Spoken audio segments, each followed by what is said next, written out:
Bonjour tout le monde. Voilà, donc je vais vous présenter le logiciel de gestion de notes d'élèves voilà, que j'ai réalisé sous Microsoft Access. Voilà, donc ce logiciel est nommé Gschool, c'est ce qui est là. Voilà, gschool.http. Donc dès que vous ouvrez le logiciel, voilà, donc vous allez avoir d'abord cette page d'accueil qui va s'ouvrir. Et donc, il suffit seulement de cliquer sur Entrer pour entrer, bien sûr, dans le logiciel. Voilà. Maintenant, bon, il y a quelques informations ici. Il y a à propos du logiciel.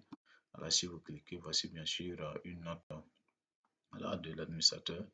Voilà, pour savoir tout ce que le logiciel fait. Voilà. Maintenant, bon, on va essayer d'aller un peu rapidement. Donc, dès que vous cliquez sur Entrée, il y a cette nouvelle page de connexion qui va naturellement s'ouvrir. Et donc, on va vous demander de vous connecter à travers un nom d'utilisateur et un mot de passe. Donc, je saisis un nom d'utilisateur, voilà, admin, et je mets bien sûr un bon mot de passe. Voilà, et donc, je me connecte bien sûr à la base de données. Voilà. Donc, dès que vous vous connectez à la base de données comme ça, vous allez avoir accès à tous ces rubriques-là comme toutes ces rubriques comme vous pouvez le constater. Voilà. Il y a actualiser tout ici, il y a année scolaire, il y a classe, il y a le nom de l'établissement que j'ai déjà enregistré qui s'est affiché ici, le formulaire d'impression des données, et il y a paramètres classe, gestion matière, professeur, liste des élèves, relevé de notes, carte scolaire, configuration du logiciel, administrateur de la base de données, premier trimestre, deuxième trimestre, troisième trimestre, résultat annuel.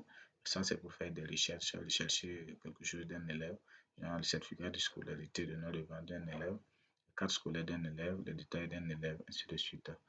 Donc, je vais essayer de chercher une année scolaire. Il n'y en a pas, parce que je n'ai rien enregistré. Donc, il n'y a pas de classe aussi. Voilà. Et donc, qu'est-ce que j'ai fait? Je pars premièrement dans paramètres classe. Paramètres classe. Donc, je suppose que je suis dans un... Nous sommes... Voilà. Dès que vous ouvrez, on va vous dire d'abord de veuillez choisir l'année scolaire avant de paramétrer les classes. Donc, je vais choisir d'abord l'année scolaire. Donc, je choisis l'année scolaire 2021-2022. Et donc, au nom de la classe, je vais créer deux classes rapidement. Une classe de sixième. Voilà, enregistré. Voilà.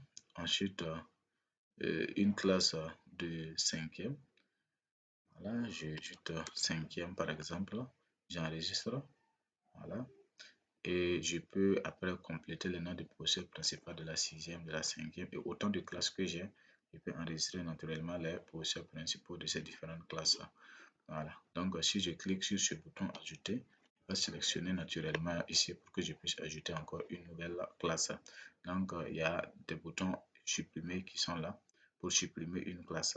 Voilà. Donc, si je veux supprimer la sixième, il me suffit de cliquer ici et je supprime la classe de sixième, ainsi de suite. Voilà. Donc, je ferme ici. J'ai créé deux classes. Si j'essaie d'ouvrir ici, je ne vois toujours pas. Donc, je dois d'abord actualiser tout. Donc, si j'actualise tout, je vais voir que dans l'année scolaire 2021-2022, voilà, donc je vais enlever ça d'abord. Il y a l'année scolaire qui est là. Voilà, il y a pas de classe puisque je n'ai pas choisi d'année scolaire. Donc, il faut que je choisisse l'année scolaire pour que les classes puissent apparaître. Donc, dès que je choisis 2021-2022, je vois les deux classes là que j'ai créées là qui apparaissent bien sûr là. Donc, je choisis par exemple la sixième. Et donc, à partir de là, dès que ces deux cases-là sont remplies, je peux maintenant avoir accès à toutes ces rubriques. C'est-à-dire, dès que je n'ai choisi pas l'année scolaire et la classe là, je ne peux pas avoir accès à un petit test. Si j'essaie de rentrer dans paramètres matière professeur, on va me demander de choisir la classe et l'année scolaire. Donc, je vais inscrire les élèves, on va me dire de choisir la classe et l'année scolaire. Je vais rentrer dans administrateur, on va me dire de choisir la classe et l'année scolaire. Donc, je choisis maintenant la sixième. Et là maintenant, je pars dans administrateur de la base de données. Je peux voir les informations concernant l'établissement, donc paramètres établissement. Donc voici bien sûr les informations qui concernent l'établissement.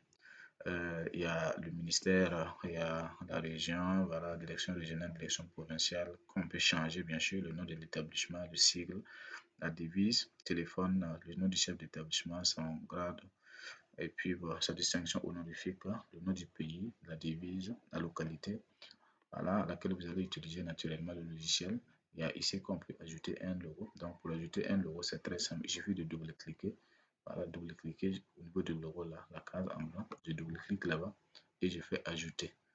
Voilà, donc je fais ajouter. Donc j'ai un logo que je peux avoir ici. Voilà, donc je choisis juste un logo rapidement. Voilà, à main levée.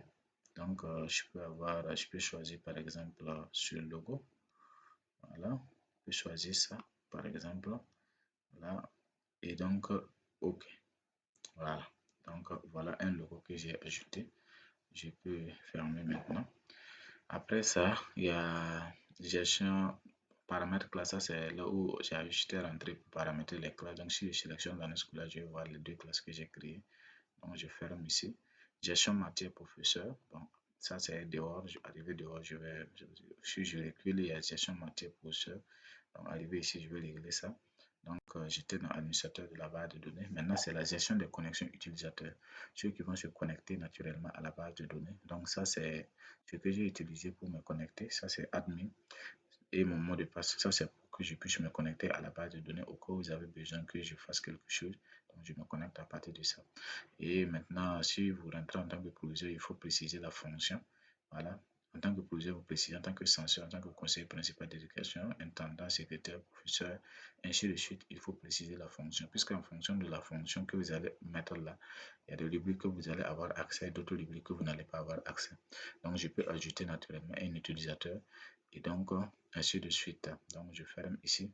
Voilà, l'administrateur peut supprimer un utilisateur. Il peut supprimer, c'est le chef d'établissement, celui qui gère le logiciel, il peut supprimer un utilisateur.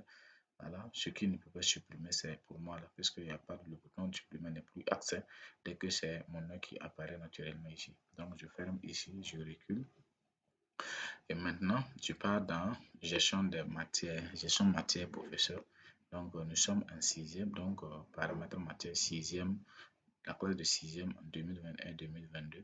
Donc, en sixième, je peux maintenant saisir les matières. Les matières sont déjà préenregistrées, donc il suffit de commencer à saisir le nom de la matière et ça va venir. Donc, français en sixième, c'est coefficient 5. Après français, il y a histoire, géographie. Et histoire, c'est coefficient 3. Après histoire, géographie, il y a mathématiques. Mathématiques, c'est coefficient 5 aussi. Donc, après mathématiques, il y a SVT. SVT, c'est coefficient 3. Après SVT, il y a anglais. Voilà, anglais, c'est coefficient 3 aussi. Et enfin, en sixième, les matières que nous utilisons dans le public, ça fait EPS. Et EPS, c'est coefficient 2. Voilà, donc voici bien sûr les différentes matières avec leurs coefficients. Donc en sixième, nous avons 6 matières au total, avec un total coef de 21. Donc je peux ajouter toujours une matière si je veux. Voilà, mais il faut que ce soit des matières que j'ai déjà enregistrées ici, bien sûr. Donc voilà, je peux supprimer une matière ici, je peux supprimer une matière. Voilà, je peux supprimer par exemple EPS, et puis après je mets, voilà, comme je veux. Voilà, ainsi de suite. Donc je ferme, je choisis encore la cinquième. Et j'ai fait exactement la même chose pour la cinquième. Donc, nous sommes au niveau de la cinquième. Voilà. Donc, je mets français, coefficient 5. Après ça, histoire géo, coefficient 3. Voilà. Mathématiques, coefficient 5.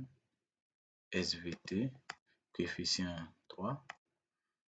Après SVT, anglais, coefficient 3. Et enfin, EPS, coefficient 2. Voilà. Donc voici bien sûr les différentes matières aussi pour la cinquième, c'est exactement les mêmes matières. Et voici bien sûr là où on doit mettre les noms des professeurs. Donc nom de professeur de français de la classe de cinquième, nom de professeur d'histoire, géographie, ainsi de suite.